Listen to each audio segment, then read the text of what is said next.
سأبقي الباب مفتوحا أو على الأقل موارب، حتى تعلمين أنني في الحب سخيا جدا ومتجاوب، ولا أتخذ الدلال حين العتب كهفا وركنا وجانب.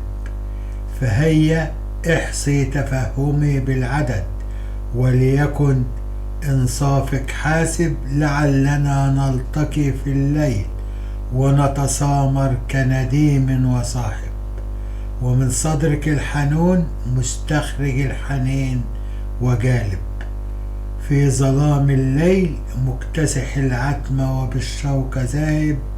ولن يعترضني مانع الوبر، بل له مخترق وثاقب، ولو من الحرير الأحمر على التل غطاء وقالب. مع شدة إعصار الحب ينحني بإحدى الجوانب، فإن استشعرني شويش الدرج واعتبرني غاصب، أقدم له جواز المرور كشاعر استهوى المتاعب.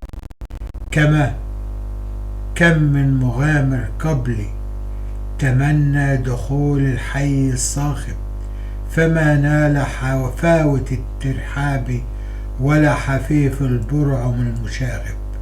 أما أنا فقد عزمت على اجتياز الموانع والمصاعب وإحياء الحواس من رفات السنين وخريفها الضارب. وفي الميدان الآهل بالعشب أقف كما الجواد للكلأ طالب، فمن يتصدى لعدو الخيل وصهيل الاشتياق يملأ الجوانب.